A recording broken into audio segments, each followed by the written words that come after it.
Ok.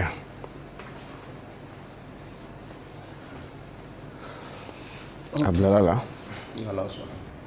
An bɛ direct la. Inshallah. Ah ok. O y'a daminɛ ni. Alhamdulillah. Aw bisimila. Ayiwa karamɔgɔ. Naam. Bi fo k'i waleɲuman dɔn. Inshallah. Tila k'an ka foli lase an lajɛbaga ni an lamɛnbaga bɛɛ lajɛlen. Naam. Mɔgɔ ni ɲɛ b'an na. N'o tulo b'an na nin sangada in na Sherifula Actu kan. Naam. Fɔlenkɔrɔ tɔ ye dalamaga ye. Bi an n'an karamɔgɔ bɛ ɲɔgɔn bolo. Karamɔgɔ Alhaji Sangare. Layi Sangare tɛ mɔgɔ dogolen ye. Naam. Diɲɛ kɔnɔ tugun. Kɛrɛnkɛrɛnnenya la Afiriki tile bi yan fan fɛ. Précisément bamanankan fɔ yɔrɔ. Bi ye don belebeleba ye. Naam. Don min ni a ye nɔ bila diɲɛlatigɛ la. Tariku kɔnɔna na. Ka sabu kɛ mun ye an karamɔgɔ a Seydi Sherif Usmane Madana Hayidara. Ala y'ale kɛ mɔgɔ ye min degun camanba ye diɲɛlatigɛ kɔnɔ. Naam. Degun in ma sɔrɔ dɔ wɛrɛ fɛ a ye jogo de fɔ. Silamɛya tiɲɛ fɔ. Kabi Ala don ye diɲɛ da ne mɔgɔ min ko tiɲɛ ka ban. Ni karan ni nari de bɛ ɲɔgɔn na. Tiɲɛ don. O karan o nari o de wulila Seydi Sherif Usmane Madana Hayidara nɔfɛ. K'a laban yɛrɛ kɛ. Kuma la o kuma la ne b'a fɛ ko i ka lamɛn. I b'i bila an karamɔgɔ de la. A Seydi Sherif Usmane Madana Hayidara. K'a nɛni k'a dɔgɔya. O tuma o nɛni ni dɔgɔya in min kɛra gɛlɛma yɔrɔ ye a yɛrɛ ko kanuɲɔgɔn ma k'u ka sabali. Naam. U kana mɔgɔ jaabi. U kana kuma mɔgɔ fɛ. O kɛra sababu ye kanuɲɔgɔn bɛɛ kɔni y'i jija ka se i yɛrɛ la k'i ma kun. Nkalon kuma la dun bɛ se tiɲɛ da den ne. Naam. Ala sɔnna bi. Ka cɛw di minnu n'olu bɛ se ka kuma. Ka o tiɲɛ ɲɛfɔ ka sɔrɔ a ma kɛ nɛni ye a ma kɛ dɔgɔyalima ye. Ni dalu gɛlɛnw ye. Wa o cɛw wulila Sherif Usmane Madana Hayidara ka delili ni a ka lasabali bɛɛ kɔfɛ. Olu ko Sherif Usmane Madana Hayidara ka devoir don. K'a kɔmɔgɔw lasabali.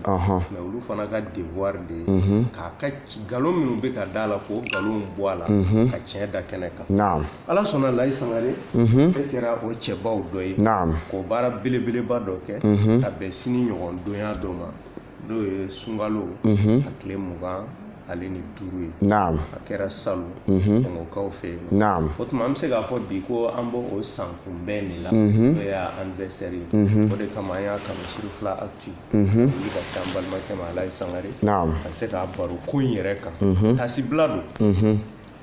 A ye nɔ min to nɔ in ka bon kosɛbɛ. Tiɲɛ don. A tun jɔra kɛ. A ka ɲi. Ok.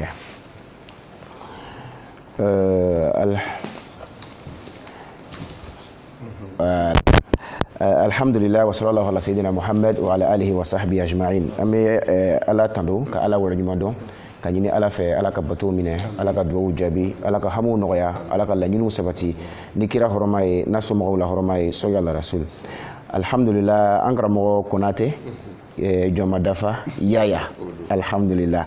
yani ce a ka wulili la. O tɔgɔ in ka di n ye kosɛbɛ. N'est-ce pas? O ye farafinkan ye. N'est-ce pas? Ayiwa alhamdulillah o ka ɲi kosɛbɛ an ka to ka an yɛrɛ ka farafin tɔgɔw wele an yɛrɛ la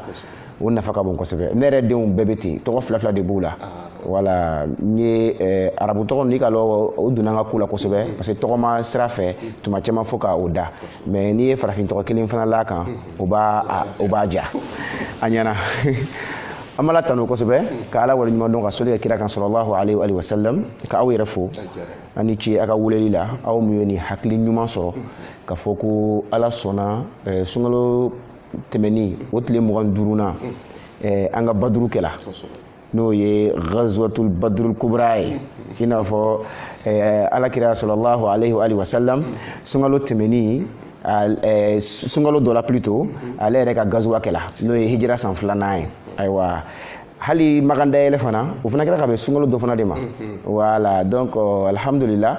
a wagati sela a san kunbɛn sela donc k'a fɔ k'an ka tasi bila kɛ a la parce que ko min don a ma kɛ ko dogolen ye a ko a bonyana kosɛbɛ kosɛbɛ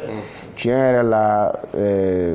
waati laban ninnu na débat ma sui fɔlɔ i n'a fɔ nin suila cogo min na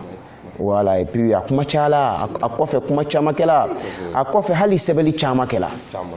ouais parce que sɛbɛnni ma kɛ anw fan fɛ c'est vrai n'o ye anw yɛrɛ ansar dini ka fan fɛ mais fan dɔ in mɔgɔw a caman ye sɛbɛnni kɛ et puis a fan dɔ in mɔgɔw ka sɛbɛnni fana na u tilana tilayɔrɔ fila dɔw b'a la ka u ka cɛ dɛmɛ halisa ka fɔ ko ale yɛrɛ de sera dɔw b'a fɔ ten mais dɔw ye sɛbɛnni kɛ ko tiɲɛ yɛrɛ la hali ni an ka cɛ y'an ka cɛ ye nka tiɲɛ yɛrɛ la a ma se nin ko in ma ɲa bon a y'a essayé fana k'u bɛ débat kɛ cɛ place la sɛbɛnni yɛrɛ kan ani minnu ye vidéo fana kɛ o fana caman kɛla donc ni o san kunbɛn sera k'a fɔ ko tasi bila ka k'a la o ye hakilila ɲumanba ye o diyara n ye kosɛbɛ kosɛbɛ an b'aw fo o weleli in na ala ka ni sababa bɛn naam ayiwa an b'i fo i ka nin dakuruɲɛ fila la an bɛ fɛ k'a dɔn débat in a ko yɛrɛ nana cogo jumɛn mun de ka sababu ye alhamdulillah wa sallallahu alaihi wa sallam sayyidina muhammad wa alihi wa sahbihi ajma'in débat in ala yɛrɛ de ka latigɛ kɔnɔna na a ka dɔnni kɔnɔna na a y'a latigɛ ko ni débat in ka kɛ ala latigɛ yɛrɛ de don quoi dakuruɲɛ kelen na parce que an n'an balimakɛ min ye débat kɛ a mɛnna a b'a ka baara in na a mɛnna la parce que ne tun t'a dɔn ne tun t'a suit yɛrɛ en mɛnna je ne le suis pas je ne le connais pas mais bon an kanuɲɔgɔn dɔw parce que ka a ka page in a mɛnna baara in na quoi a bɛ baara in na a mɛnna kosɛbɛ il a fait a ye san damadɔ bɔ baara in na a bɛ lagosiw ni kɔrɔmatigɛliw ni voilà o n'a ɲɔgɔnnaw la donc bon a kibaruyaw tun bɛ to ka se an ma tuma kelen kelen k'a fɔ ko cɛ dɔ bɛ Congo Brazzaville tuma bɛɛ a bɛ karamɔgɔ jaw bila a ka écran sanfɛ tuma bɛɛ a bɛ karamɔgɔ critiquer a bɛ karamɔgɔ nɛni parce que ale t'a ɲɛna tuma dɔ la nɛni bilenw yɛrɛ bɛɛ b'a la n'est-ce pas voilà donc o kibaruyaw tun bɛ to ka se an ma mais i b'a dɔn ne yɛrɛ ye diɲɛlatigɛ faamu cogo dɔ la waati laban in na k'a ye réseau ko ninnu a nana kɛ sababu ye bɛɛ bɛ se ka kuma bɛɛ fɔ voilà tu as vu réseau ko nana opportunité di bɛɛ ma donc hali mɔgɔ minnu tɛ foyi ye u bɛɛ bɛ se ka kuma dɔ fɔ neti kan bon tiɲɛ yɛrɛ la n'i y'a tigi dɔn i t'a jaabi wallahi mɔgɔ dɔw bɛ vidéo dɔw kɛ dɔw bɛ vocal dɔw bila surtout whatsapp sira ninnu kan hali whatsapp groupe ninnu ne ɲiritirila ka bɔ a caman kan parce que ni dɔw yɛrɛ bɛ kuma sama billahi ni nana dɔn mɔgɔ kali i bɛ nimisa quoi i ni dɔw bɛ débat kɛ whatsapp ninnu kan ni nana tigi ye ko ne ni nin de tun bɛ débat la c'est dire i b'i yɛrɛ jalaki quoi tu vois donc ça veut dire que réseau ko ninnu nana jakuma bɛɛ kɛ wara ye ka sɔnindan bɛɛ kɛ sɔnitigi ye ka ɲindan bɛɛ kɛ ɲintigi ye donc vraiment k'a fɔ ko non ko dɔ bɛ kuma dɔ la yan fɛ yen dɔ bɛ fɛn dɔ la yan fɛ yen k'a tigi jaabi walima ka ta en considération o tun tɛ ne ka ko ye kosɛbɛ kosɛbɛ quoi mais an y'a ye plaintes cayala bon fo an yɛrɛ commencé k'an yɛrɛ intéressé a la surtout an balimakɛ kɛrɛnkɛrɛnya bolo Mamadu So Faransi voilà an y'a ye comme an m'ale dɔn an m'ale suit an y'a ye ale fana tun b'a la ka a jaabi donc comme ale b'a la ka jaabi o y'an ka maa ye donc tu vois que intérêt a bɛ an ka intérêt sama ka taa ko la donc voilà comment ne yɛrɛ donna k'a suit an bɛ se k'a fɔ ko a sababu belebeleba ye Mamadu So de ye ale ka jaabiw fɛ n'o tɛ ala ye seere ye kuma ma tɛmɛ ne ni Mamadu So fɛ a ka ko la k'a fɔ ko an bɛna ɲɔgɔn y'a ko la non non non jamais mais n bɛ k'a ka jaabiw suit a ka ko la donc ça fait que je me suis intéressé à lui donc on commence là k'a suit ala y'a to n tola a suili de la don dɔ la n donna ka page kan parce que n yɛrɛ y'a kɛ sisan n bɛ don a ka page kan yɛrɛ k'a ka kumaw lamɛn a bɛ ka mun ni mun fɔ parce que hali n ka wajulu dɔ sen fɛ o mɛnna kosɛbɛ n y'a ka kuma dɔ jaabi n ka wajulu dɔ la o ye vidéo kɔrɔba ye o kɛla n y'o kɛ marikori a tun bɛ ka bateau fɔ cogo dɔ la ten donc n y'o jaabi mais n nana dugu page kɔnɔ a don dɔ la a ka page kɔnɔ n y'a ye a tun bɛ k'an karamɔgɔ ka son dɔ de bila en même temps duguma commentaire la a bɛ ka bila ko ni mɔgɔ min b'a fɛ ka débat kɛ ale fɛ ko condition 5 bɛ yen n'i b'o condition 5 n'i kɔni b'o dafa basi t'a la i bɛna débat kɛ ale fɛ ale pɛrɛnnen don ka débat kɛ a ma mɔgɔ tɔgɔ fɔ dɛ parce que kɔsa fɛ u nana fɔ ko non k'a tun ka mi Hayidara de ma non mais a ka nin déclaration in na mɔgɔ tɔgɔ t'a la o sɛbɛnlen bɛ an bolo mais o waati an y'a bila page kan je pense que balimaw y'a ye voilà a bɛ net kan je pense que bɛɛ bɛ se k'a lasɔrɔ donc ne y'o commentaire min ye a yɛrɛ ka page la page tɔgɔ la puis page tɔgɔ la voilà donc o yɔrɔnin bɛɛ ne ye a tɔgɔ bɛ di commentaire fana kɛ o page kelen kan k'a fɔ ko ne ye Laji Ahmad Tijani Sangare n filɛ nin ye k'a ka a tɔgɔ bɛ di débat déclaration min ye sisan k'a fɔ k'a prenne no ka débat kɛ bɛɛ fɛ mais ni condition 5 ye n'o dafalen don n ko ne jɛnna o condition 5 n jɛnna ni o ye ne kan ka taa sunkalo kɛ Congo parce que Congo yɛrɛ ye ne yɛrɛ ka dugu kɔrɔ ye voilà depuis 2008 9 10 11 n ye ninnu bɛɛ kɛ Congo hali ni ma a waati bɛɛ kɛ n bɛ taa ka na parce que an tun bɛ baara la yen an ye boutique dɔ dayɛlɛ yen an tun bɛ sanni feere la Pointe Noire kɛnkɛrɛnya bolo ma mais an tun ye baraza ninnu bɛɛ kɛ an delila ka tɛmɛ yen voilà donc ça fait que n kɛyɔrɔ kɔrɔ don donc n tun kan ka taa ci dɔ la yen donc comme n ye nin ye dɔrɔn k'a fɔ k'a yɛrɛ prenne no débat kama condition 5 o yɔrɔ bɛɛ ne ye publication kɛ n ye commentaire kɛ fɔlɔ ka page kan ka publication kɛ ka page kan ka tila ka publication kɛ n yɛrɛ ka page kan. Voilà, ma fille, c'est le 2 mars, hein. Le 2 mars ou le 4 mars comme ça. Mars kalo temeni.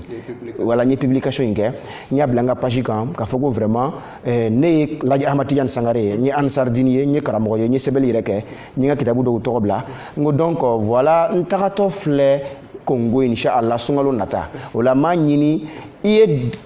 condition 5 mi fo de ka be ko 5 nyerema na mi se ka sigi ka débat ke. Donc voilà comment dirais-je débat ko nyere a wuli cogo mina a wuli cogo be fleni. Voilà, c'est dit ala ka latigɛ de quoi. N'a fɔ nya fɔ ay cogo mi. Voilà, anye ni publication in ke folo. Bon, akela manga willa yobe. Mɔgɔw ye a commenté dɔw yɛrɛ ye publication in ta k'a kɛ son ye k'a la jouer page u kan tout ça là mais réaction foyi ma bɔ u fan fɛ c'est à dire ale fan fɛ plutôt n'o tɛ mɔgɔ dɔw bɛ n dɔn n'o ye a ka mɔgɔw ye parce que i b'a dɔn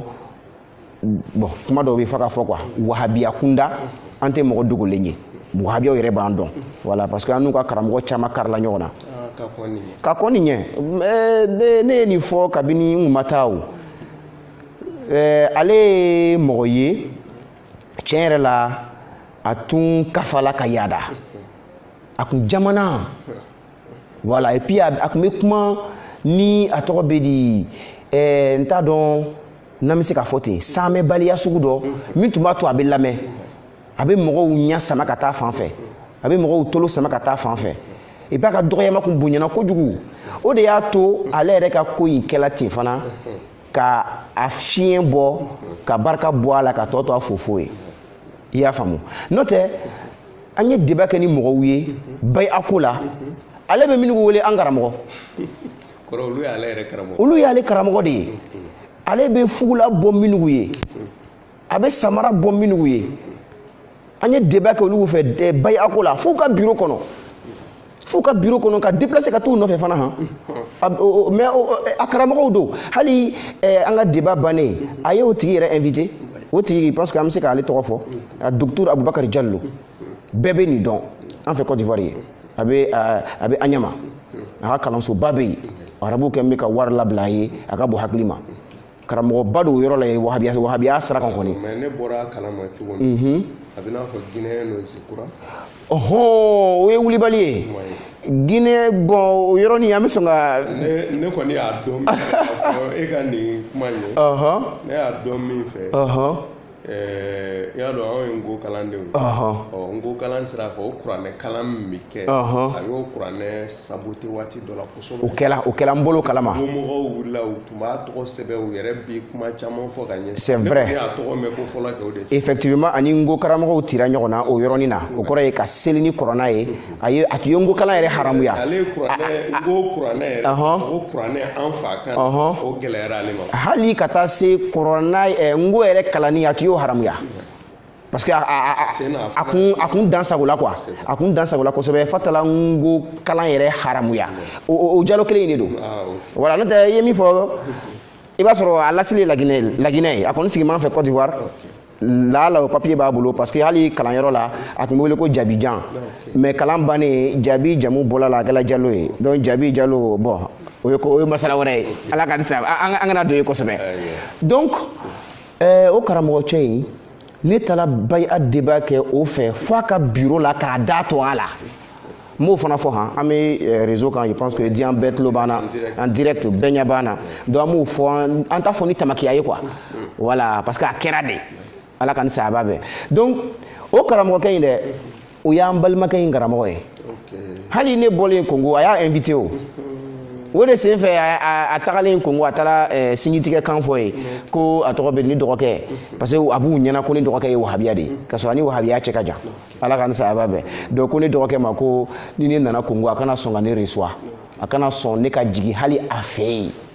ko sabula ko ne bɛ ka mɔgɔ wuli kana bida de ma o karamɔgɔ cɛ kelen mɔgɔ min y'a lase Congo ye o de y'an balimakɛ ye an balimakɛ in karamɔgɔ don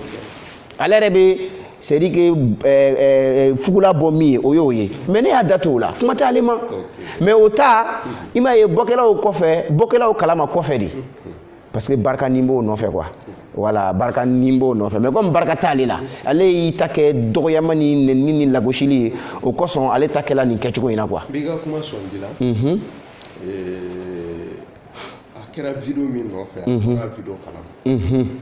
a waati y'a sɔrɔ an yɛrɛ degunenba don mɔgɔw bɛ kuma qualité dɔw fɔ nkalon sugu dɔw kan ɲɛsin karamɔgɔ ma karamɔgɔ ko a ye sabali bon a ye sabali nin an yɛrɛ sirannen don an bɛ kuma de wa an b'an da de nka waati in na an yɛrɛ dama a gɛlɛyara an ni ɲɔgɔn cɛ kosɛbɛ bɛnkan laban nana kɛ min ni min kɔni ko n ko karamɔgɔ kan mana kɛ mɔgɔ sugu o sugu an b'i jaabi mais an t'i nɛni an t'i dɔgɔya bon o temps de kɔnɔna na karamɔgɔ taara bɔ a balima yɔrɔ dɔ la y'a dɔn karamɔgɔ ye bɛɛ ka mɔgɔ de bɛɛ tout le monde k'a fɔ ne n'i tɛ diinɛ kelen na wala tuma dɔ hali mɛsi b'i kun na t'i kun i fɛ n t'i fo karamɔgɔ tɛ ten ayi bon o la denmisɛnninw bolila ka na ka photo ta n'a ye bon u y'o photo ta min kɛ dɔw tun bɛ ka o filmer na o video de tun b'a bolo a ye kumaw fɔ a dɔw ka bon hakili ma ça veut dire i ye kuma dɔ fɔ i yɛrɛ b'a ye diinako tɛ tugun quoi ayi a kuma in tun tɛ diinako fan ye non o de la an balimakɛ Mamadu So groupe kɔnɔ ale ka sɔrɔ ka bɔ ka jaabili kɛ ka continuer o cogo la fo ka na se kan ye a kɛla ten n bɛ fɛ i ka voilà donc c'est ça donc n'i y'ale ta kɛla nin cogo la o sɔrɔla a yɛrɛ fana ka comportement i bɛ min fɔ a kun bɔla ala ko la a kɛla mɔgɔ ko yɛrɛ de ye n bɛ karisa de nɔfɛ n mako bɛ karisa de la tu as vu donc o baara in ne yɛrɛ ye min ye mako bɛ karisa la i mako bɛ jɔn na min ko ka baara dayɛlɛ ayi min ko ka boli sɔn ayi mais min ko ala ka diinɛ ka dɛmɛ tiɲɛ kan fa et puis karamɔgɔ tɔgɔ a ma si ma a m'i bali ta yɛrɛ foyi a ma deli k'a fɔ ko bɔnbɔnsi tɛ bɛn a m'a fɔ kurusi tigɛ tɛ bɛn foyi a ma mɔgɔ si ta lagosi quoi ala ka n saba mɔnɛ ko don quoi vraiment mɔnɛ ko dan don donc ala y'a kɛ o cogo la donc n ye o sɛbɛnni min kɛ page kan voilà réaction ma bɔ a yɛrɛ fan fɛ n'o tɛ wahabiya kunda réaction kɛla parce que wahabiya ninnu o caman bɛ n dɔn n y'a fɔ n'a yɛrɛ karamɔgɔ an tira ɲɔgɔn na mais ale yɛrɛ tun ma mankan kɛ bon an tora ten fo n nana vidéo kɛ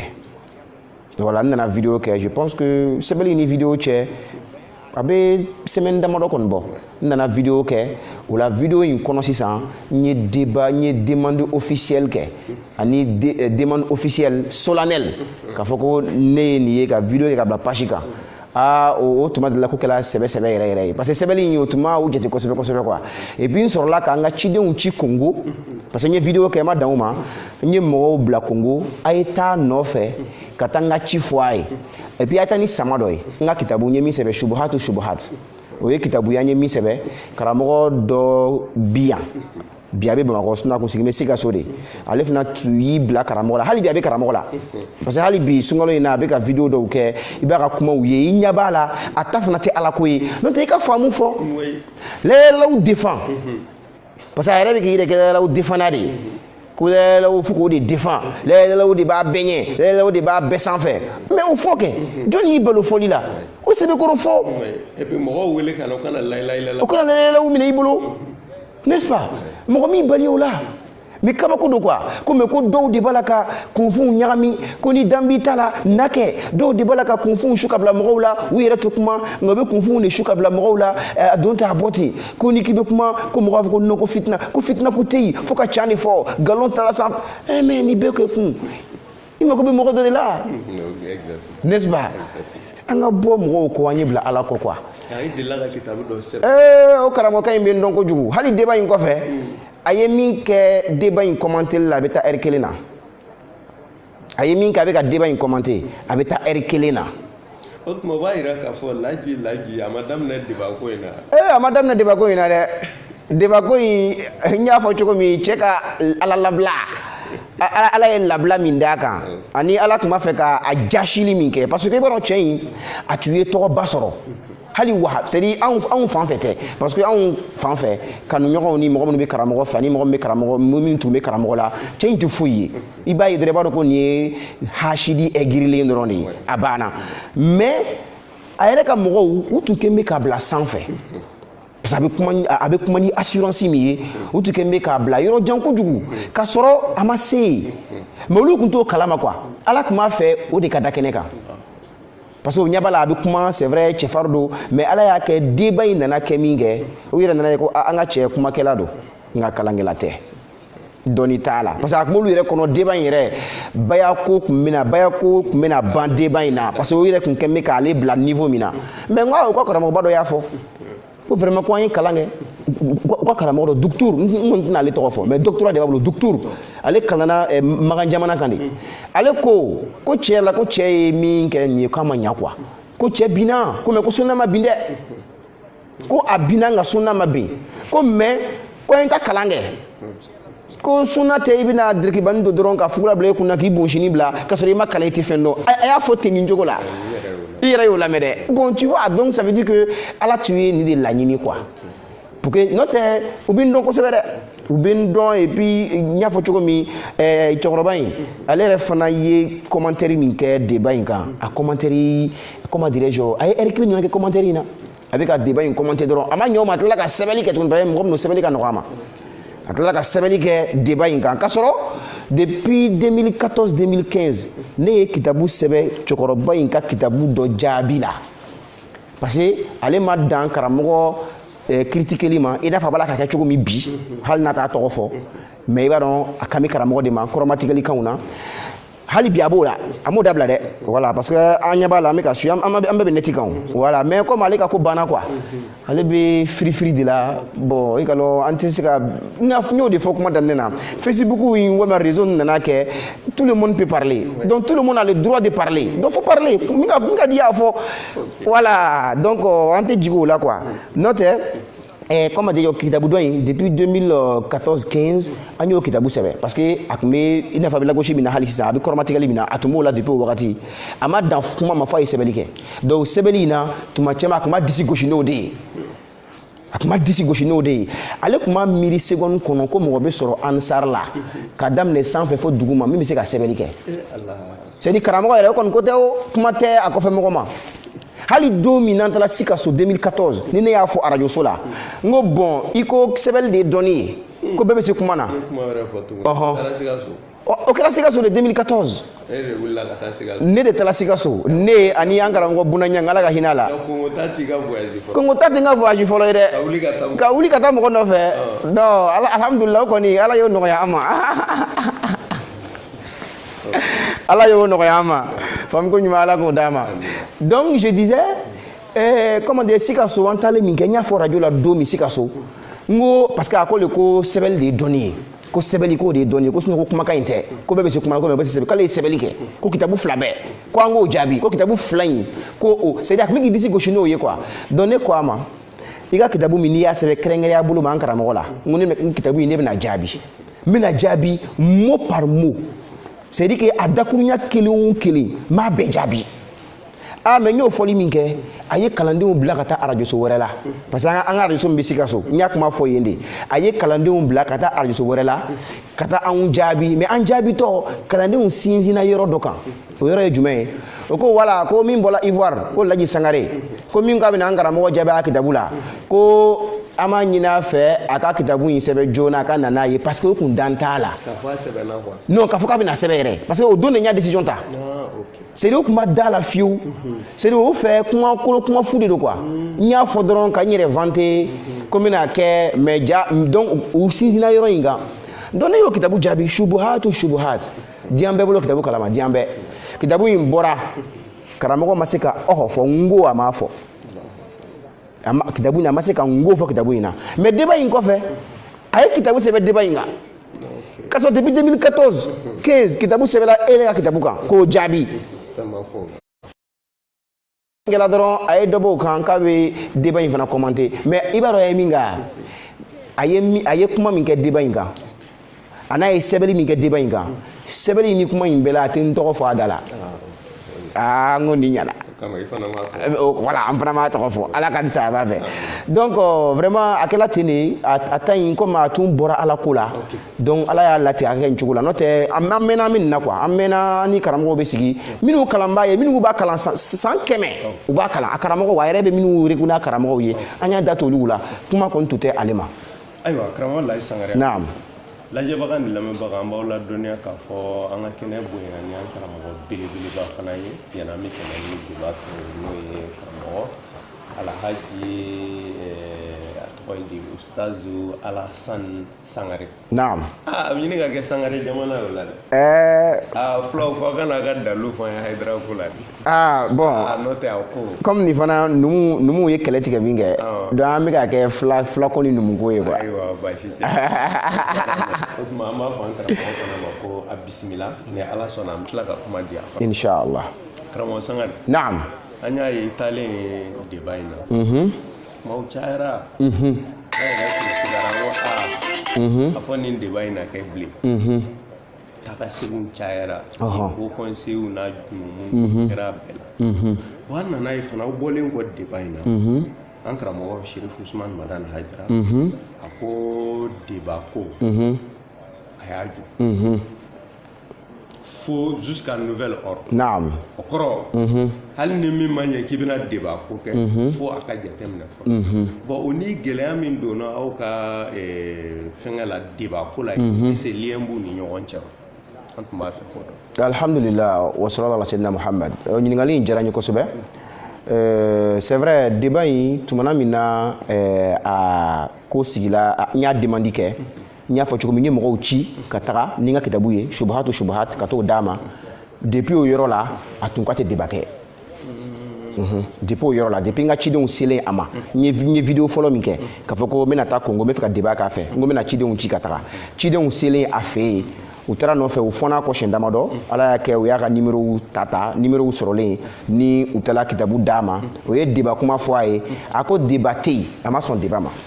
depuis o yɔrɔ la a kun ko débat tɛ yen a yɛrɛ ka mɔgɔw yɛrɛ tun b'o de fɔ k'u kana débat kɛ o ye kuma caya bon comme ne tun kan ka taga Congo ni do ni tɛ o ne tun kan ka taa donc ala y'a kɛ sani n ka taga numéro minnu sɔrɔla ne yɛrɛ y'a essayer ka numéro ninnu wele mais numéro in ja a yɛrɛ ka numéro kun tɛ a yɛrɛ ka numéro personnel kun bɛ yen a kun y'o di walima o kun dila an ka mɔgɔw ma a ka feerekɛyɔrɔ la butigi la mais kɔfɛ a weleli min kɛla o la a ye numéro wɛrɛ di jaw t'a yɛrɛ ka numéro ye o y'a ka kalandenw ka numéro ye parce que ndara kun t'a fɛ ko in ka kɛ directement ale fan fɛ bon a yɛrɛ ɲumana ko non ko ni numéro in k'a bɛ to k'a faga de a tɛ ligne na tuma bɛɛ k'o de kosɔn a ye kalandenw ka numéro di bon a ye numéro filanan min di ne tuma min na cidenw sela yen n'a ko ko débat tɛ yen ne ye numéro in wele ne ni kalandenw kumana dɔ bɛ yen ko wulale dɔ fana bɛ yen ko jakite ne n'olu kumana téléphone na bon téléphone na olu kɔni ka position c'était catégorique débat tɛ yen olu mako bɛ karamɔgɔ Hayidara yɛrɛ de la ni Hayidara tɛ débat tɛ yen voilà donc ne n'olu ye kuma falen-falenw kɛ an ma se ka ɲɔgɔn faamu o ma sɔn donc o ma sɔnni min kɛ ne ka taga surunyani min kɛla n ye vidéo dɔ kɛ k'a fɔ ko tiɲɛ yɛrɛ la n ye demandi kɛ débat la parce que ne yɛrɛ jigi kun tigɛra quoi ala ko can ne yɛrɛ a kun tɛ n kɔnɔ bilen ko débat in yɛrɛ bɛ kɛ tugun parce que cɛ yɛrɛ ma sɔn ne ni kalandenw kumana o ma sɔn numéro min fana ni o sɔrɔla a bolo numéro fɔlɔ min dila a ka baaradenw fɛ feerekɛyɔrɔ la ni o yɛrɛ a yɛrɛ ka numéro ye n y'o fana wele ka dɛsɛ o tɛ ka tɛmɛ donc o kɛli min kɛra ne yɛrɛ kun jigi kun tigɛla dɔɔni débat ko in na je pensais plus ko débat in bɛ bɔ quoi donc tu ye vidéo laban dɔ kɛ sani n ka taga k'a fɔ ko cɛ yɛrɛ la demandi kɛla mais u ma sɔn donc comme a ma sɔn min kɛ ne kɔni bɛ taa Congo n'ala sɔnna n bɛna tafsiri kɛ an ka juma misiri la o la a ma sɔn min kɛ débat kɔni tɛna kɛ mais an bɛ taa an ka wulibali fɔ kɛnɛ kan yen donc an y'o kuma fɔ c'est à dire an b'o fɔ waati min a b'an kɔnɔ yɛrɛ k'a fɔ ko non peut-être débat in tɛna kɛ i ka faamu donc ne wulila o cogo la ka taa i y'a faamu ka taa Congo mais o y'a sɔrɔ an bɛ video in kɛ waati min an y'a kibaru fana sɔrɔ k'a kun tɛ Congo Andra kun taara ci dɔ la yɔrɔ jumɛn arabudugu dɔ la k'a kun taara ci dɔ la sanni na comme commerçant don quoi k'a kun taara ka ciw la bon an yɛrɛ y'o kuma fɔ voilà an ko bon an yɛrɛ filɛ ka kuma n ko ɲankuma nin waati in yɛrɛ a tɛ Congo bon o kuma in yɛrɛ ma bɛn a ma dɛ parce que a ko de ko an ko k'a bolila ye o yɔrɔnin o y'a tɔɔrɔ dɛ a ko ko f'u ka dugu la ko ale c'est dit ja vidéo nu bɛ lajɛ koyi subhanallah ne y'a fɔli min kɛ n ka vidéo la et puis vidéo in kɔnɔ ne m'a fɔ k'a bolila dɛ ne m'a fɔ vidéo in kɔnɔ k'a bolila n ko an yɛrɛ ye information min sɔrɔ min b'an bolo sisan ni wagati in yɛrɛ la k'a tɛ Congo a ye Congo bila ne kumana ten de bon o kuma in kɔrɔ ka ca dɛ ani bolila est-ce que o ye kelen ye o tɛ kelen ye mais ne y'a fɔ ten min kɛ bon André mɔgɔw y'a kɛ a bolila ye i y'a faamu n'o tɛ ne ma fɔ a bolila o tɛ n ka kuma na mɔgɔw olu y'a kɛ a bolila ye donc o kuma in o y'a tɔɔrɔ k'ale bolila ala fana y'a kɛ o kɛɲɛna ni an balimakɛ Zikiri Solo ka fɛnkɛ ye an balimakɛ Zikiri Solo o ye dɔnkili min da an na ko jaja cɛw bɛ boli ɲɔgɔn ɲɛ o kɛɲɛna ni o fana bɔli ye donc o ye tasuma k'a tɔ la k'a sɔrɔ wallahi Zikiri Solo kan tɛ ale ma Zikiri Solo kan bɛ mɔgɔ wɛrɛ de ma o fana kɛra depuis 2013 o kɛra ka conséquence taga in ɲɛ o tigi tun bɛ Bamakɔ yan o fana ye dɔ wɛrɛ ye tuguni o fana ye kangara dɔ ye a bɛ fɔ mɔgɔ min ma ko Ahmadiyya o ɲɛmɔgɔba hali ni m'o tɔgɔ fɔ a dɔnna sa Mali kɔnɔ yan o ɲɛmɔgɔba o fana kun wuli bɛ o san na o san jan na kɛlɛ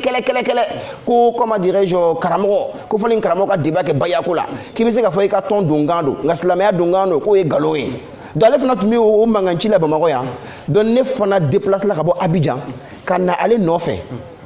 en tout cas an ka débat kɛ radio so ko baara kɛ radio so an kan ka débat kɛ yen de laban na a nana fɔ ko débat tɛ yen k'a tɛ débat kɛ k'a sɔrɔ kabini n ka bɔ Abidjan a welela ko basi t'a la mais n nanen ni débat yɛrɛ tɔgɔ dɔgɔ dala an n'a fɛ an bɛnna débat yɛrɛ bɛɛ kan k'a bɛ kɛ radio so la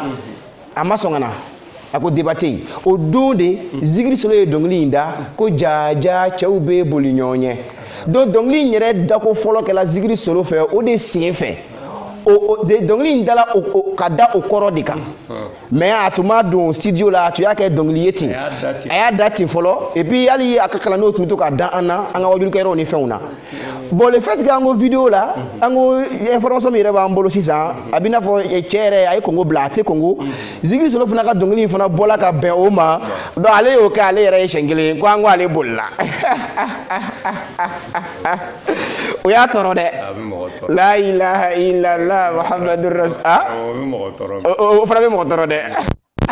mais a y'a fɔ n ye Congo koyi walayi débat bannen an tilalen débat la an bɛna bɔ télé so kɔnɔ a ko ne ma ne n'ale cɛla la ko fo ne ka vidéo de kɛ k'a fɔ k'ale tun b'a boli ko parce que boliliko kuma in ko a taara fɔ ale ka du kɔnɔ fo ka village la ko ale balimaw yɛrɛ de ye téléphone ta ka weleli kɛ ko ko an y'a mɛn k'i ye Congo bila k'i bolila k'i ka du bila ko mun kɛra o gɛlɛyara ma dɛ i kan wa hali n'i ma vidéo kɛ i kan k'o ɲɛfɔ mɔgɔ mais bon parce que n'i y'o ɲɛfɔli ye o tɛ yan ni t'o ɲɛfɔli ye an b'a fɔ k'a bolila dɛ o wagati an ko de ko information min b'an bolo nin waati a yɛrɛ tɛ Congo a ye Congo bila mais i y'a bila a bɛ se ka bila kɔrɔ caman kosɔn comme a yɛrɛ ɲumana ko a kun taara commerce de la walima a yɛrɛ ka mɔgɔw ye min fɔ a bɛ se ka k'o ye kɛ mais a b'i n'a fɔ ne ka kuma in fɔcogo mɔgɔw y'a kɛ bolili ye et puis Zikiri Solo ka dɔnkili in fana bɔla ka bɛn a ma donc o yɔrɔnin bɛɛ ale yɛrɛ y'o kɛ bolili ye siɲɛ kelen o tuma Laji Sangare bɛɛ ɲɛna ko Congo débat don mais o kuma yɛrɛ kɔnɔ sisan an filɛ ka Bamakɔ débat dɔ kunnafoni sɔrɔ o la a kɛla ten ka Sikaso débat dɔ kunnafoni sɔrɔ ka Côte d'Ivoire débat dɔ kunnafoni sɔrɔ kunnafoni saba o tuma Laji Congo Laji dama tɛ ala ka ni sababa bɛɛ Inch'Allah ami donc je disais comme kuma min na o kɛla n ye vidéo kɛ ne yɛrɛ jigi kun tigɛlen don ko vidéo tɛ kɛ ko débat tɛ kɛ plutôt maintenant n tagala min kɛ min yɛrɛ ye karamɔgɔ cɛ su ka bila débat la a yɛrɛ ɲumana min y'a to a y'a kɛ hali ni y'a sɔrɔ ni ko wɛrɛ bɛ yen a ye min fɔ an ye min mɛn a da la parce que an selen diinɛ ɲɛmɔgɔ fɛ yen a yɛrɛ ye kuma minnu fɔ o ye jumɛn ye o de ye ne tagatɔ la e ye vidéo dɔ kɛ k'a deli ko a ka kɛ ala kosɔn mɔgɔw kana fɔ ko silamɛw tɛ se ka sigi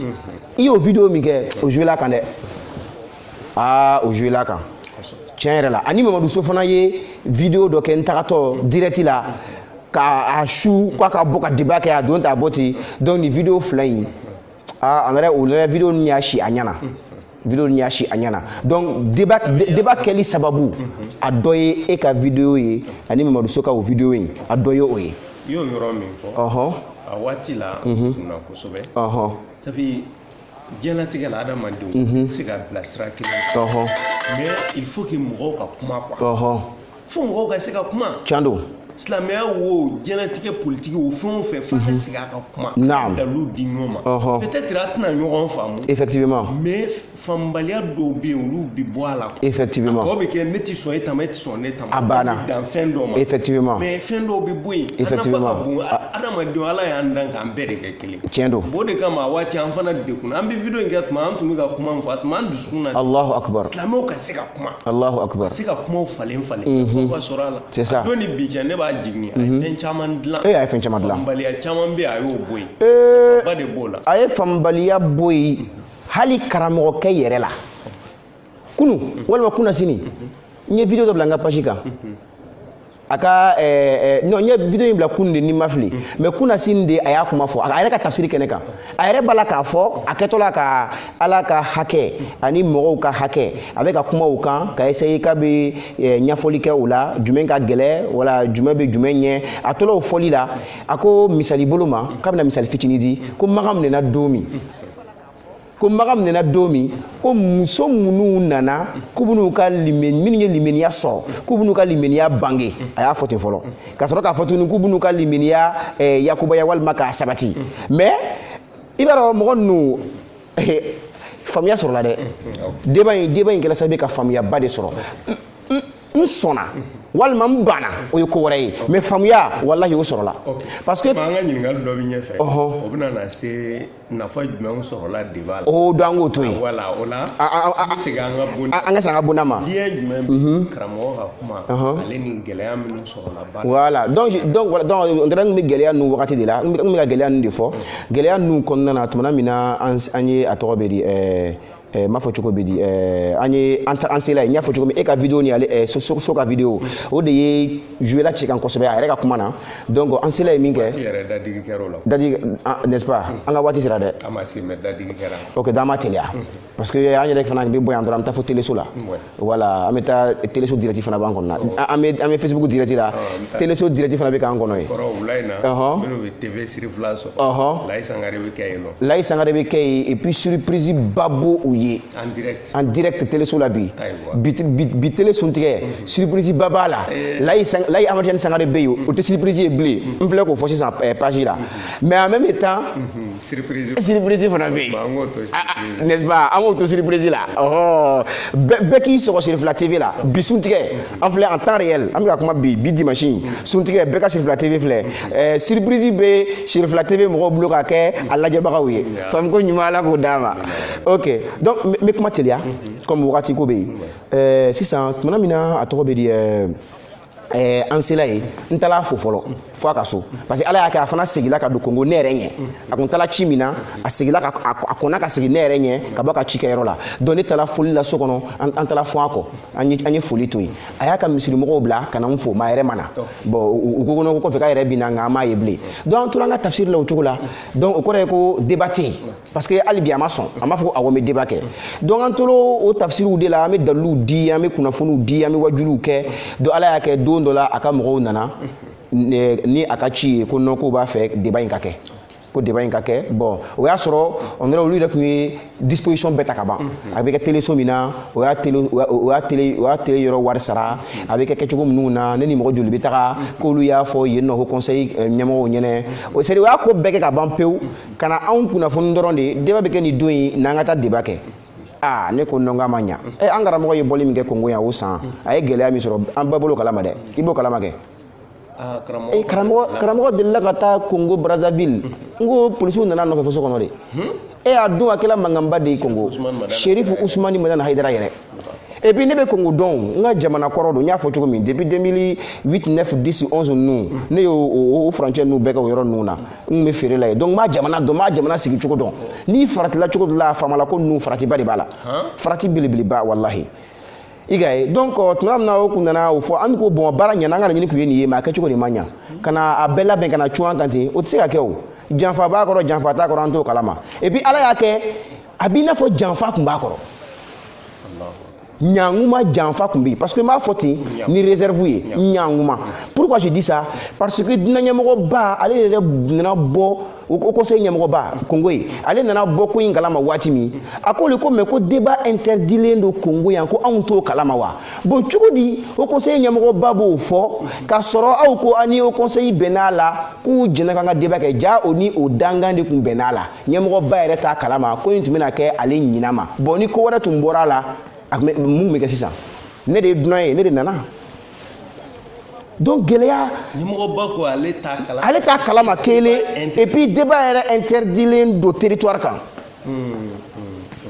kasrolu nana fo anyene domina choufe akachi do nale ko no ko lu ni au conseil rebe benara kaba ko lu isradi lu reka mo fla bena yekeneka mais ala yan so hakilla ama so obolo no yala ngono anga labe nyon fe aw tseka labe kana akwanga take non anga labe nyon fe donc au labe nyon fe indi sukonna na sisa au conseil nyamo ba ere bora kalama et puis ala ya ke abole akalama aya bali de folo katike comme ko ka saria fana ko interdire no c'est débat il y a faut comment donner ngo ala ka latige do ala kishike de ala kishike et puis ala de ko in latige quoi notre ka position folo tu es mis aya aquatique de ko jamais au grand jamais aya bali mais on dirait en balma kere de wuli ka joke en balma ke animi débat ke ala de wuli ka joke ka taka nyamo ban fe ko fo débat ka ke parce que ko ya toro quoi e ka vidéo nous ani are nyumana parce que ay ko wore foyi akoko ou ka tafsiru sen fait comme avec direct là ko mo beto ka commentaire la duguma lay sangare la ko tuma ko lay sangare ko abe mo joldi miya abe muni mo tulu de ya ko tuma ko lay sangare joy donc akon fitna na quoi do ayra kun fitna na ka ce niveau de là ale de wuli ka joke na ka wuli joke de dele ko koy ale de wuli ka joke ka ta nyamo ban fe ko fu di ban ka kedi ayre o jenyini afa kokura nyamo ban sur la ka ambe wule ya famu ne ani ale kranwo yana mitemo ka fango foli ke ka shaire amo foli ke nyamo ban amafo ambal magere amafo o la antina jamu fo sa al na ma jamu fo okay comme ful la jamu be fo quoi o la ngoto on sinangudo ala ka tsa ma be ya famu donc akelati alere wuli ka joke amo foli dama il a insisté donc nyamoko bayere yan wele aneni ale nanga mogo kana faka bureau kono ku conseil bureau la antala sigi de nyamoko bafi an be yan yere expliquer donc alere yi garantie bedi nyamoko ba ko ka to débat ngake ko alere be a garantie ka foko non woyote boala kelete boala donc o garantie bedili an be yan an kandi nyamoko ma ko kelete boala et pas avec bamanga fana de la da yayi ka foko bon ako be se ka dansera la hake dola donc ale fina jenana yi ako an débat ke donc an ya labe nyoko fo chokola na ka mo mais yoro ngile me mo fo am be so ka temi ka bo yoro ina yoro jme débat ke la ka chokom na be yayi er kilingili oda ne kuma na er kilingili kuma na er kilingili ko fe ne kuma na er tanduru afana kuma na er tanduru minute tanduru plutôt voilà bon er kilingili comment dirais-je tout le monde ou kunana ko débat bena ke ko nga son débat ma nyanga ango chendo anga labe nyoko fe ngono ani commission de sigi singa commission do o commission ina uluka mo duru anga mo duru ate mo to mo tanya ango awu dika si ka réfléchir débat ke chuko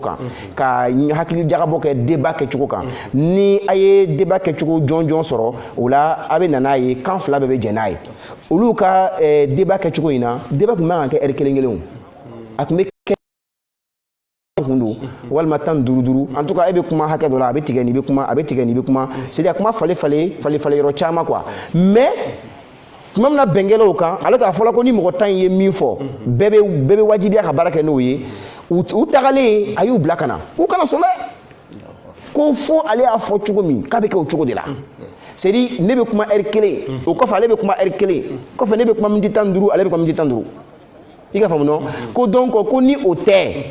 ko c'est que on de bana débat ma o yoroni fana kun ka Géléa do fana ye an ka ko in na ko ni o tɛ ko c'est que anw de banna débat ma bon alors que n'i tɛ débat kɛcogo ye heure kelen ten est ce que mais o sigili min kɛla ka na anw ka mɔgɔw ko non bɛnkan ye min ye ko an mɔgɔ 10 mana bɛn min kan kan 2 bɛɛ bɛ sɔn o ma donc an ka mɔgɔw y'a gɛlɛya u bolo dɔɔni ne yɛrɛ de tola chambre kɔnɔ u bɛ salon na ne bɔra ne ko an ka mɔgɔw ma n ko aw jo don dɛ aw jo don parce que a fɔra ko aw mɔgɔ 10 mana bɛn min kan kan 2 bɛɛ bɛ jɛn ni o ye aw mɔgɔ 10 dun y'a signé k'a bɛ kɛ tantɔ mais ni u bɛna ban o kɔsɔn ka tila k'a fɔ ko non n'a ma kɛ ko c'est que anw de banna ka sɔrɔ olu de ye banbaga ye mais n'a ma kɛ ten anw de banna n ko a y'aw ka jo to yen an ka tugu u kɔ u ko an ka kɛ cogo min an k'a kɛ ten n y'a fɔ ne ka heure kelen kuma hali ni ye heure 24 di nin ma a tɛ se ka wuli parce que mɔgɔ dɔw fana siranna ko ne bɛ kɔn ka kuma heure kelen ale ɲɛ ko est ce que o tɛ janfa ye ne ko a ye sabali ne bɛ nin dɔn n m'a poids dɔn nin ma kalan a tɛ fɛn dɔn n bɛ nin ɲɛ quoi ne ka heure kelen kuma heure 24 i b'a di nin ma a tɛ se ka wuli ka bɔ a nɔ na donc a kɛla ten ala sɔnna débat in a sela ka sigi sen kan débat taara kɛ je pense qu'an tɛna don commentaire la donc débat kɔfɛ a kuma cayala a kuma cayala fan bɛɛ fɛ an ka mɔgɔ kɔni nisɔndiyara bɛɛ nisɔndiyara alhamdulillah débat kɛcogo ɲɛna dalilu jɔra cɛ kan bon cɛ ka mɔgɔw sa olu de tilala yɔrɔ 2 dɔw tun bɛ fɛ ka débat ko in ka namara kɛ u bolo kɔrɔ quoi c'est à dire ka kulu fana k'u ka mɔgɔw fana se la mais ala y'a kɛ u ka mɔgɔ wɛrɛw minnu ye ladili ye olu de bɔra k'a fɔ ko an ka mɔgɔ a y'an malo ale binna nka sunna ma bin dɛ donc a kɛla sisan comme contradictoire bon o kɔnɔna la karamɔgɔ parce que karamɔgɔ yɛrɛ ci ma fɔ karamɔgɔ ye n bɛ nin bɛɛ la ne ni karamɔgɔ ma kuma débat ko in kan parce que an bɛ karamɔgɔ dɔn an karamɔgɔ min ye ale ka ala danaya bɛ yɔrɔ min na anw ka ala danaya ma se yen quoi karamɔgɔ ka limaniya bɛ yɔrɔ min na anw ka limaniya ma se yen ni karamɔgɔ kun bɔra nin kalama a kun ma bali ne o dengɛniya bɛ ne dusukun na a b'a fɔ ko i bɛ taa i tɛ taa o y'a bannen ala ka ni sayaba bɛɛ donc ne bɛ nin bɛɛ la diɲɛ bɛɛ bɛ nin kalama karamɔgɔ yɛrɛ t'a kalama bilahi et puis i b'a dɔn n ka vol n tagatɔ Abidjan n ye air Algérie le ta ou bien air Mauritanie o ye escale kɛ Bamakɔ yan c'est à dire n ye air damadɔ kɛ Bamakɔ yan quoi c'est à dire n nana après midi la ten et puis dugu tilalen n sɔrɔla ka taga donc n nalen aéroport la n nana so kɔnɔ yan n ye tafsiri yɛrɛ suit misiri la ni karamɔgɔ yɛrɛ ye baro kɛ an ye foliw kɛ n ko n ko vraiment n ko n tɛmɛtɔ de don n bɛ taga Congo voilà mais an ye escale kɛ donc n profitera ka na foli di a ka dugawu kɛ an ka taga mais hali ma n taga kun fɔ a ye nin bɛɛ la hali sira fɛ n'a ye ɲɔgɔn ye mais wallahi min kali ala la ni bɛ ala min bolo n bɛ taa ɲininka ala min ɲɛkɔrɔ kiyama jɔ don bilahi hali n tɛmɛtɔla Bamakɔ yan n ka heure damadɔ ye ni karamɔgɔ ye ɲɔgɔn ye n y'a fɔ n ye dugawu ɲini a fɛ n ma débat ko kuma fɔ a ye wallahi parce que ni n y'a fɔ a ye n ka fɔli tun bɛ dan yan c'est n tun tɛ escale la n tun bɛ dan Bamakɔ yan fami ko ɲuman ala k'o d'a ma donc an ye nin bɛɛ kɛ an ma karamɔgɔ bɔ a kalama parce que ni karamɔgɔ kun bɔra a kalama a kuma fɔ a tɛ kɛ a kuma fɔ a y'a bali parce que an bɛ karamɔgɔ dɔn quoi karamɔgɔ k'a fɔ ko débat tɛ yen tuguni mɔgɔw ɲɛna ko ne ka débat in peut-être que karamɔgɔ yɛrɛ ka tabiya de bɛ ten quoi anw filɛ jaabili minnu ni fɛn minnu na an bɛ ka nin kɛ de parce que an ka wajibi de don an tɛ ka kalan kɛ ka sigi an karamɔgɔ bɛ buruja a bɛ nɛni et puis an b'an da de o kan et puis n'est-ce pas o tɛ se ka kɛ quoi o de bɛ k'an bila kuma n'o tɛ an karamɔgɔ yɛrɛ ka laɲini tɛ nin ye o an bɛ an karamɔgɔ dɔn ale ka ala in b'a bolo cogo min kabako don dɛ a b'a dɔn ko in banna ale n'a ka ala kumana fami ko ɲuman ala k'o d'a ma donc an tagara ten ci ma fɔ karamɔgɔ ye an kɔni karamɔgɔ tun b'a kalama n'o ye Ahmad Tijani Haidara ye ale kɔni b'a kalama parce que n kɔni y'ale informé mais karamɔgɔ yɛrɛ n ma fɛn fɔ karamɔgɔ ye ale yɛrɛ fana n ko a ma a kana fɛn fɔ karamɔgɔ ye a fana bɛ karamɔgɔ dɔn ni karamɔgɔ bɔra kalama a b'a interdit donc mais ala y'a kɛ tumana min an sera Congo ni a bɛ kɛ wa a tɛ kɛ wa hali bi sigasiga bɛ yen ni an bɔra o conseil ɲɛmɔgɔ ba fɛ yen ni ale ye ok di ko an bɛ se k'a kɛ ni n y'a publier page kan k'a bɛ kɛ o wagati de ci sera karamɔgɔ ma a sera ma cogo min na n t'a dɔn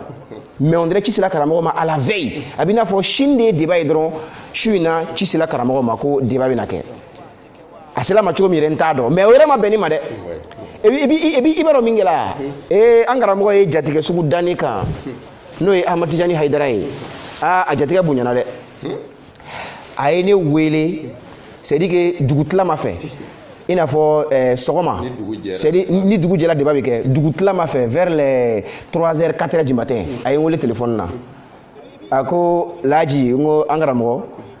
a ko ko karamɔgɔ ko débat tɛ yen heure damadɔ ko karamɔgɔ ko débat tɛ yen ne ko n ko an karamɔgɔ débat tɛ yen ko débat tɛ dɛ k'a y'ale wele sisan ko ja k'an bɛ ka nin de labɛn ko ja ko a bɛ ka nin de kɛ ko débat tɛ yen ko Laji wele ko débat tɛ yen ne ko n ko an karamɔgɔ n ko ni nin bɔra ma n k'a ma ɲi dɛ parce que i b'a dɔn min don wa tuma min na u nana ci fɔ an ɲɛna ko débat bɛna kɛ ni a ka mɔgɔw ye a y'a ka cidenw bila ka na k'an bɛna débat kɛ ni an yɛrɛ ko an bɛ sɔn an k'a labɛn ɲɔgɔn fɛ o labɛn in wagati yɛrɛ kɔnɔ o tun kɛlen bɛ k'a cari u ni ɲɔgɔn cɛ ko ni bɔra fɔ Abidjan ka na ko débat ko tuma min na olu sɔnna ko ne de bɛ ka ban débat ma sisan o kuma yɛrɛ tun bɛ senna ka bɔ Congo. O kɔrɔ danamajugu kɛn sɔn e de ka jugu. Walahi. A tun bɛna k'i sɔn de. Walahi lazim an bɛ kɛ baara in sa. O kuma tun bɛ senna fo hali n ka tafsikɛyɔrɔ la mɔgɔw ye ɲininka yɛrɛ ko ko an bɛ ka mɛn dugu kɔnɔ ko u ye télé bɛɛ ta ko nka sisan ko e de bannen don sisan débat ma. N ko ka bɔ k'o fɔ Facebook la ban n ko ne y'a fɔ Facebook la jaabi min b'o la an bɛn'o jaabi d'u ma donc an karamɔgɔ kɛlen ka n wele ka nin fɔ n ɲɛna ne ko bon a bɛna min kɛ i bɛ an karamɔgɔ wele k'a fɔ ye k'i ye n wele k'i ma n sɔrɔ n'o tɛ ni débat in ma bɔ Ansar ko banna Congo. N ko ni débat in ma bɔ Ansar ko banna Congo i b'an karamɔgɔ wele de ko i ye n wele i ma n sɔrɔ a ko ko ale tɛ se k'o fɔ dɛ ko ayiwa ko nin ye ci fɔlen ko débat tɛ yen n ko subhanallah a ko an ma ko an bɛ kalo jumɛn na n ko mois de mai a ko ala ko nin tɛ avril ye ko nin tun bɛ kɛ poisson d'avril ɲuman ye dɛ n ko i bɛna nin tigɛ donc an karamɔgɔ tun t'a kalama yɛrɛ wallahi maintenant débat kɛla ten an karamɔgɔ bɔra kalama n y'a fɔ cogo min la veille sini don bi a bɔra kalama donc a ye dugawu kɛ débat kɛla ka ɲɛ alhamdulillah donc an karamɔgɔ a nana fɔ de ko débat tɛ yen parce que an karamɔgɔ bɛ débat ko ninnu kalama a b'a dɔn a caman bɛ yen a fitinilama de don surtout nin kɛla cogo min na nin kɛla maloyaba ye u ma cogo min nin kɛla déception ye ba ye u ma cogo min donc k'a fɔ ko c'est à dire que u bɛna wuli fan bɛɛ fɛ ko fo retour siga t'a la u bɛna wuli de ko retour parce que mɔgɔ min gosila o de bɛ retour ɲini o hali n ka page kan tuma bɛɛ dɔw bɛ bɔ n bɛ débat fɛ ne n'i ka débat kɛ ne bɛ an taw dɔn yɛrɛ i t'an tɛlen ye mɔgɔ min ye ko n bɛ a dɔn ta bɔ ten donc karamɔgɔ b'a dɔn u bɛna wuli ni retour ko ye comme ni dimi dun'u la min kɛ u bɛna wuli retour alors que retour in a fitinɛndan tɛ karamɔgɔ y'a fɔ ka da kan don min na ko débat ka suspend a y'a fɔ a ko parce que u cɛ ɲinina tɛ quoi u bɛna kɛ sababu ye ka fitinɛ dɔ wuli dɔrɔn ka mankan dɔ wuli yɛrɛ ko non ko anw de ko an ye mankantigiw ye a don ten a bɔ ten donc o kosɔn a ko jusqu'à nouvel ordre donc karamɔgɔ ka kuma kɔrɔ ye nin de ye comme wagati bɛ ka taga an b'a kuma surunya. Ala k'an sara. Ami. Karamɔgɔ Alassane Sangare yanni an bɛ se Layi Sangare ma tuma dɔ la ɲɛ t'a yɛrɛ ye. Fo fɛn wɛrɛ ka fara kan nin ko in bɛɛ lajɛlen déroulé la aw ni ɲɔgɔn na aw yɛrɛ bolo tuba ko in nafa jumɛn sɔrɔla la ni aw bɛ se k'o fɔ an ye dakun ye damadɔ i ni ɲankuma. Awa an cɛ ala k'an sababu ala kɛra bonya kosɔn sɔlɔ rasul karim. Ayiwa komi débat ye a yɛrɛ nafa da kɛnɛ kan vraiment n tɛna kuma di ɲan ne kɔni nana dɔrɔn ka na an balimakɛ de fo ka waleɲuman dɔn ani k'a barika da a ka wuli ka jɔ la c'est-à-dire a yɛrɛ ye fɛn min kɛ n b'a dɔn a b'a nafa dɔn nka a ye min ɲɛ maa tɛ se k'o nafa fɔ ka s'a dan na parce que a kɛra sababu ye maa caman dagun bɛ sunɔgɔ la ale ka pɛnbɛli in kɛra sababu ye olu caman wulila ka bɔ sunɔgɔ la ka kow ɲɛɲini ka kow ɲɛdɔn débat in kɔni a nafa tɛ se ka fɔ ka s'a dan na hali ale yɛrɛ jugu n'o y'an jugu ye bilahi a y'u bila ka ko dɔ kɛ a y'u bila ka lamaga dɔ kɛ o nafa bɛ se k'olu de ma o kuma alhamdulillah o kana ko in lajɛ Ansar dɔrɔn ka nafa ye olu fana ye nafaba de sɔrɔ fan bɛɛ de ye nafa sɔrɔ a la alhamdulillah min bɔra o kɔfɛ an b'a dɔn ni kɛlɛla fila bɛ ɲɔgɔn na kulekan bɛ fan min fɛ i bɛ taa sɔrɔ se kɛra o tigi de ye maa min ye ni débat in kɛra yani an yɛrɛ ka bɔ a kalama ko débat kɛra yarɔ an bɛ Mali kɔnɔ yan mais débat in kɛra Congo de alhamdulillah an b'an balimakɛ fo a ka cɛfarinya la a ka wuli ka jɔ la k'a fɔ a ye ko filaya bɛ kɛ tan de Sangare golla ɓuri haal ok alhamdulillah rabbil alamin kuma min ni débat in kɛra yani an yɛrɛ ka bɔ a kalama ko débat kɛra mɔgɔ minnu bɛ yen ni olu bi ale débat kɛ ɲɔgɔn in lapasa an bɔra kalama fɔlɔ ni olu ka kulekan n'u ka kasikan ye parce que wulila ka fan bɛɛ kɛ mankan ye an b'a dɔn hali ni télé kuma débat in bɔ olu yɛrɛ ka dusukasi o tun bɛna kɛ sababu ye ka débat in labɔ kɛnɛ ma vraiment an bɛ Laji Ahmed Tidiane fo k'a waleɲuman dɔn a ka nin débat in a ye koba da kɛnɛ kan karamɔgɔ tɛ yen bi ka bɛɛ jaabi karamɔgɔ tɛ yen bi ka bɛɛ jaabi ne tɛ kuma jan fɔ nin kɛnɛ kan parce que an b'a dɔn an bɛɛ bɛ fɛ ka Laji Ahmed Tidiane an bɛɛ bɛ fɛ ka nafaw sɔrɔ a ka kumaw la bi o la ne kɔni nana dɔrɔn k'a fɔ k'a waleɲuman dɔn k'a barikada a ye wulikajɔ min kɛ kunun vraiment a ye mɔgɔw bila baara la a ye mɔgɔw bila baara la maa caman bɛ yen olu tun tɛ ko caman kalama alhamdulillah bi an y'a ye olu bɔra ko caman kalama minnu b'a la k'u bɛ a essayer ka se ka débat in lagosi k'a kɛ cogo dɔw la u b'a la k'u yɛrɛ sɛgɛn ko min banna kaba o banna débat kɛra kabi débat kɛra don min débat y'a nafa bɛɛ bɔ o don k'a da kɛnɛ kan wa a tɛna se ka segin kɛbaliya la bilen alhamdulillah fura min b'a la sa o de i y'a dɔn tiɲɛ ye min ye o fɔra i ɲɛna wa i yɛrɛ y'a ye sa min ye tiɲɛ ye fɛn o fɛn da ka di la sa o de ka tiɲɛ fɔ ka sabati parce que ni k'i bɛ tiɲɛ nangaro mɔgɔw bɛ tigɛ e de la hali n'a sɔrɔ i ka bon donc vraiment an bɛ Laji Ahmed Tidiane fo k'a barikada k'a waleɲuman dɔn a ka wulikajɔ la an b'a ɲini Ala fɛ hali bi a bɛ cɛsiri min na Ala k'a dɔn amin amin amin amin balimakɛ don diinɛ kɔnɔ wa n balimakɛ fana don alhamdulillah bɔɲɔgɔnla la Sangare an yɛrɛ fana b'an kama kɔrɔta alhamdulillah rabbil alamin an b'a ɲini Ala fɛ Ala ka Laji Ala k'a sa yɛrɛ amin amin amin amin amin amin yɛrɛ a bɛ ka dugawu min kɛ an bɛɛ lajɛlen Ala k'a jaabi an bɛɛ amin amin amin amin non vraiment kuma caman bɛ ne kɔnɔ nka an bɛna bi taa to Laji bolo an nana kana kɛnɛ seereya dɔrɔn ka foli kɛ dɔrɔn wa sallallahu ala Muhammad wa wa alaikum salam wa rahmatullah karamɔgɔ Alhaji Alassane Sangare hakili aw bɛɛ lajɛlen b'a dɔn mɔgɔ dogolen tɛ Sherifu Usman Madana Haidara ka 12 mai na olu de bɔra ka laseli ka don Bamakɔ yan nɔ min jɔyɔrɔ ka bon kosɛbɛ Sherifu Usman Madana Haidara nɔfɛ mais Haidara ka mujiza dɔ ye a ka kalandenw minnu ye mɔgɔla kalannaw ye karamɔgɔya tɔgɔ la olu yɛrɛ dama bɛ ɲɔgɔn fɛ n balimakɛ yɛrɛ de y'a ŋaniya k'a fɔ nin émission min bɛna kɛ bi a b'a fɛ ka participer a la ka na sigi a ka kɛ a ɲɛna en même temps foli min b'a bolo ka ɲɛsin a balimakɛ ma k'a kɛ diɲɛ bɛɛ lajɛlen ɲɛna vraiment an yɛrɛ kabakoyara a la kosɛbɛ bawo tuma dɔ la diɲɛlatigɛ diɲɛ kura tɛ sɔn n'a nin ma karamɔgɔ Alassane Alhaji a bɛ kelen Alassane ni Laji a bɛ kelen an bɛ segin ma waati banna miniti 2 an bɛ fɛ k'a dɔn e yɛrɛ ye mun ni mun kɔlɔsi débat in kɔfɛ ka na se bi a ye yɛlɛma jumɛnw kɛ miniti 2 dɔrɔn de b'i bolo o la ok miniti 2 an bɛna essayer k'a respecter débat in n ye min kɔlɔsi a la o de ye faamu sɔrɔ la en un mot n'o tɛ ni n ko baya kɛla an tɛ se k'o hakɛ fɔ baya kɛla continent bɛɛ de la continent bɛɛ mɔgɔw b'an wele ka bɔ continent bɛɛ de la n bɛ baya kɛ hali sisan an ka ansariw taara baya di mɔgɔw ma fo Canada u bɔra États-Unis de u bɔra États-Unis ka mamili boli fo Canada ka taa baya di mɔgɔw ma ka tila k'o segin o wulikun ye dɔrɔn ka taa baya d'u ma ka segin o sɔrɔla débat in sababu fɛ Europe jamana kan mɔgɔ minnu bɛ weleli kɛ n bɛ nin dugu in na n bɛ fɛ ka baya kɛ n'an b'an ka mɔgɔ wɛrɛ wele Europe jamana wɛrɛ n'a sɔrɔ an ka mɔgɔw tɛ a dugu la hakɛ t'o la kuma tɛ an fɛ yan farafinna Congo yɛrɛ ye fɔlɔ ka taa se Guinée équatoriale non kabako don donc baya ta yɔrɔ an tɛna kuma jɛ débat in kɛra ka kɔn Laylatul Kadri ɲɛ tile 2 a kɛra ten Laylatul Kadri su de karamɔgɔ kumana Sherifu Usman Madana Haidara a kɛra ten de e yɛrɛ fana y'i ka wajulu kɛ o don su kɛnɛ kan an yɛrɛ y'o ye page kan dɛ Ala k'an sa donc an tɛna kuma o kan an b'o to yen baya kɛli kɔni non baya kɛla en ordre et en désordre si l'expression me permet fam ko ɲuman Ala k'o d'a ma an k'o bila laɲini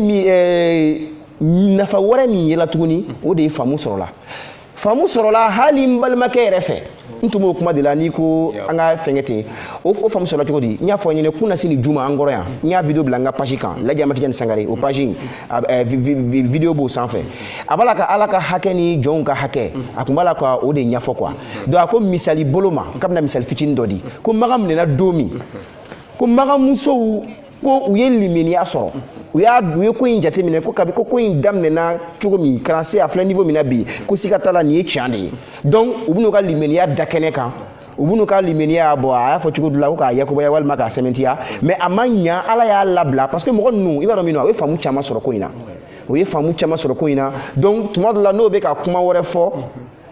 ni an t'u hakili la c'est à dire o kumatɔ la u yɛrɛ bɛ ka masala wɛrɛ fɔ parce que kalon magadayɛlɛ don ko in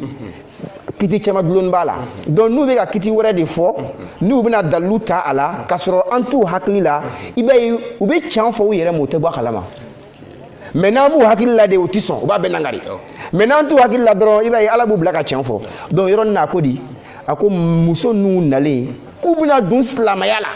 Allahu akbar k'a sɔrɔ débat kɛnɛ kan ne ye nin kuma in fɔ ne ko iza jaaka al-mu'minat n ko mumini muso n ko mumini min fɔla nin ye n ko mumini kun tɛ dɛ u kun tɛ silamɛw yɛrɛ ye muminiya fɔl'u ma de sabu u bɛ nana kɛ silamɛ de ye u bɛ nana don diinɛ kɔnɔ de sinon silamɛw kun tɛ ne m'o fɔ débat kɛnɛ kan yan mais a kuma in bonyana mɔgɔw ma dɛ n taara fɔ misra hali misra mɔgɔw ye ɲininka a la Égypte mois de octobre n bɔra Égypte hali misra mɔgɔw ye ɲininka a la ko ko n ko muminatu in ko majazu mursal k'o bɛ kɛ cogo di c'est à dire k'a fɔ ko muminatu ninnu ko mumini musow kun tɛ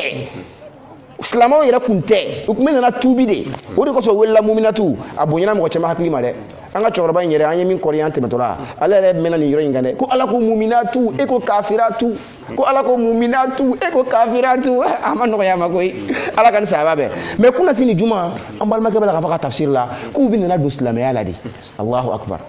et puis ko ala bɛ ko o la ala kira bɛna layidu dɔ minɛ u bolo a ma sɔn ka baya fɔ a da la ko mais ko ala kira bɛna layidu dɔ minɛ u bolo ko an ka a bɛ nana don silamɛya min na a lamɛn kosɛbɛ a video bɛ n ka page kan a b'a fɔ ko a bɛ nana don silamɛya min na ala ka hakɛ kɔfɛ ani nin tɛ bɛn a bɛ nana don silamɛya min na ala ka hakɛ kɔfɛ ani nin tɛ bɛn a sigilen ka fɔ siɲɛ 2 walima siɲɛ 3 a bɛ nana don silamɛya min na ala ka hakɛ kɔfɛ ani nin tɛ bɛn Konata ma ban e y'a nga page kan dɛ i y'a lamɛn donc ko an balimakɛ yɛrɛ a ye leçon ba ta débat in don donc ale n'a ɲɔgɔnnaw ni ale yɛrɛ ye min kuma ɲɔgɔn ye n'ale yɛrɛ ye ni faamu in sɔrɔ kuma tɛ maa wɛrɛ kɔni ma maa caman ye faamuya sɔrɔ donc an bɛ se ka dakuruɲa kelen min fɔ nin na o ye nin ye karamɔgɔ an b'i fɔ waati ban kama naam kuma laban inshallah Sheriff Usman Madana Haidara a nana ni akida min ye silamɛya kɔnɔ ka danaya min jira adamadenw na a ka bon kosɛbɛ fɛn caman bɛ yen nɔ mɔgɔ tun bɛ faga a kama a nana k'o bɛɛ furan ka silamɛya yɛrɛ fɛgɛya k'a bila a minɛn yɛrɛ kɔnɔ i yɛrɛ donna na i bɛ lafiya de a ka k'i ma tɔɔrɔ ye a bɛ k'i ma lafiya fɛn caman bɔ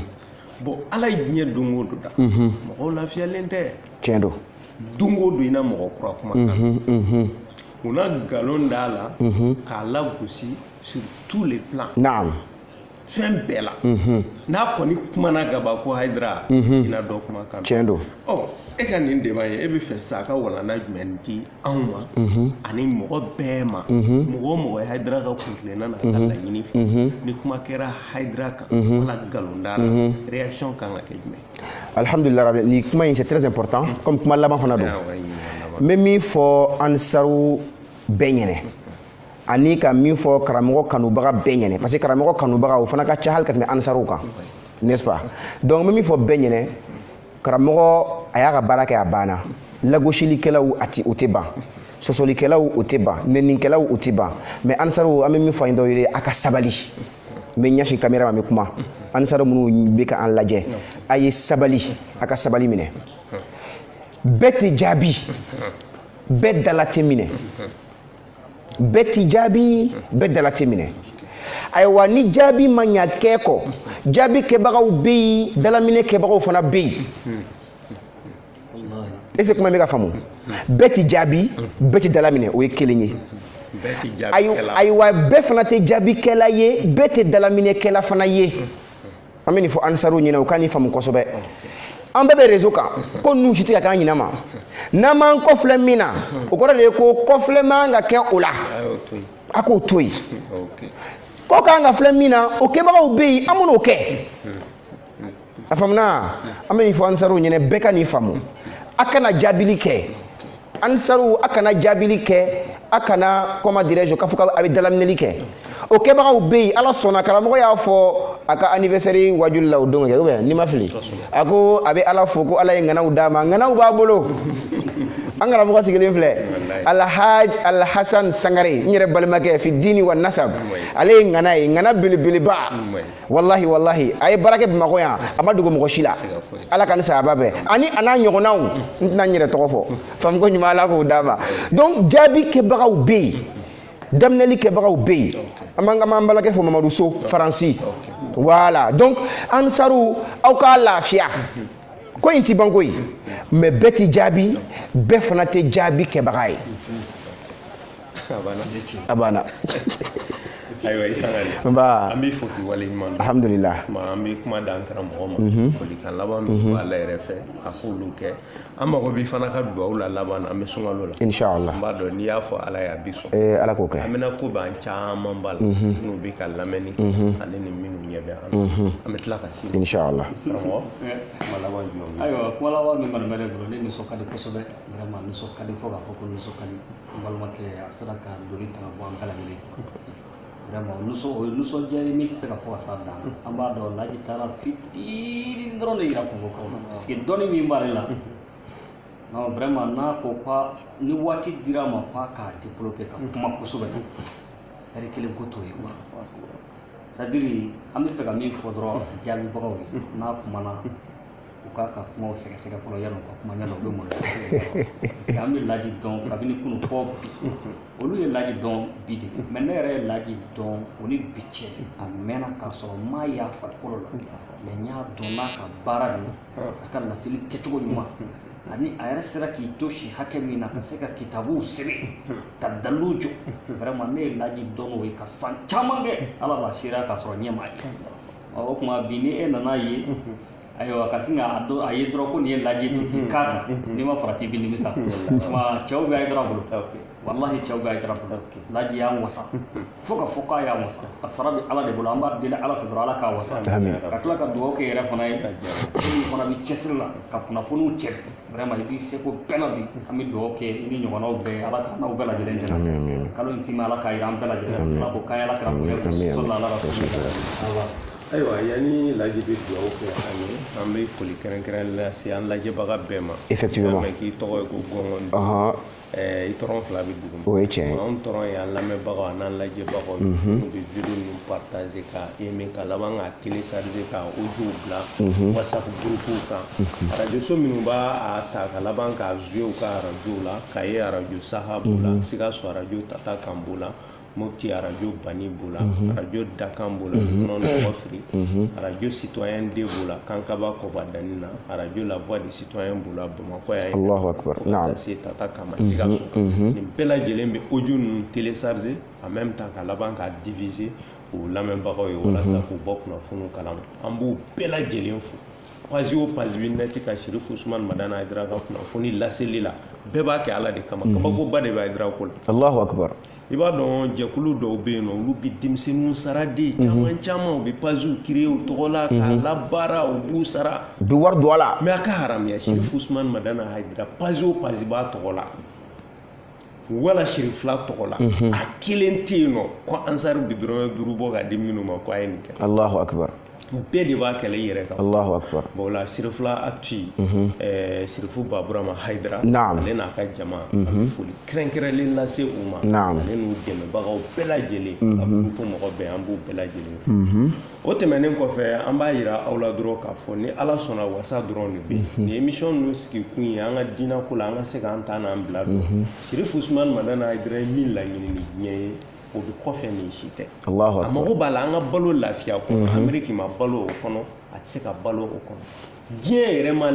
deli lafiya min na fɔlɔ Sherifu Usumani Madani Hayidara y'o de laɲini ni diɲɛ ye baara ka kɛ sɔbɛ ka kɛ diinɛ kɔni ye bɛɛ n'i ka danaya ye an kɛra kelen na an ma kɛ kelen na an ka se ka balo ɲɔgɔn kan hɛrɛ la an dalen b'a la fana ni ala sɔnna a bɛ kɛ bi ni ala sɔnna ma karamɔgɔ i ka duwawu ok lamɛnbaga ni lajɛbaga bɛɛ bɔ Inshallah kɛrɛnkɛrɛnlen sunkalo in kama ni ala sɔnna ma hamu ka ca koyi hamu ka ca mɔgɔ bɛ Europe bana ko bɛ sen na Allahu akbar bana bɛ fan bɛɛ fɛ bɛɛ ja wulilen inshallah duwawu ninnu bɛɛ bɛ ɲɔgɔn sɔrɔ duwawu bakuruba kelen na min nana kɔrɔna kɔnɔ kira yɛrɛ y'an kalan min na n'o de ye an b'a fɔ rabbana yama atina an sɔn fi duniya diɲɛlatigɛ in na hasanatan ɲuman na wa fil akhirah ani lahara hasanatan nyumana wa qina an kishi adhaban nari kabo tasma nyangatama rabbana yamma la tuzigh qulubana kana duzukun keliku ba'da idh hadaytana an kandalen kofe bariza tana wa hablana min ladunka rahma ika hine iko anzon ula kabo yere ala yoro rabbana yamma wa adkhilna aljannata ma'al abrar andu aljine kono ka fara jomberew kan no yika mo berew ye ya azizu ya ghafaru ya rabbal alamin ya imasami masabai ya famasa diam bela jalin tigi ala ikani ke bi muhammad wa ali muhammad ni muhammad la hormay ani muhammadu sumo la horma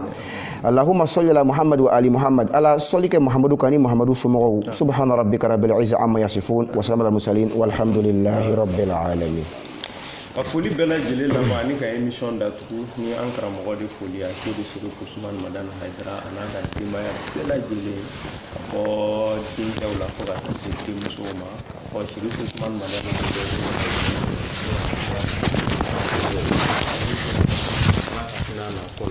n'a ka du donna diɲɛ bɛɛ lajɛlen ni tɔɔrɔ cɛ ala ka don a n'a ka du ni tɔɔrɔ bɛɛ lajɛlen cɛ ala ko k'a ka ala kama bi do bonya na barika kama salli ala muhammad salli ala rasul karim amin assalamu alaikum ba konate coronavirus ma bande aywa et puis ama emeti respecter parce que yoro ka dogo quoi abo haketo anyi de voilà nde corona ko bisina ali bi a janto ayere la corona be o ɲana o tuma k'an k'an janto consigne la an k'u respecter n'o de ka bolo di ɲɔgɔnmaw nɔgɔya k'an tɛgɛw ko safinɛ na an karamɔgɔ yɛrɛ kɛra o ko kɛlɛbaga fɔlɔ ye taban yɛrɛ t'a kalama ko bana in ye jumɛn ale de fɔlɔ y'a kuma fɔ wa ala sɔnna fana a kɛra sababu ye ka nafa ɲɛ bɛɛ lajɛlen ala k'an bɛn ɲɔgɔn wɛrɛ ma salamu alaikum warahmatullahi taala wa barakatuh sangare bara inshallah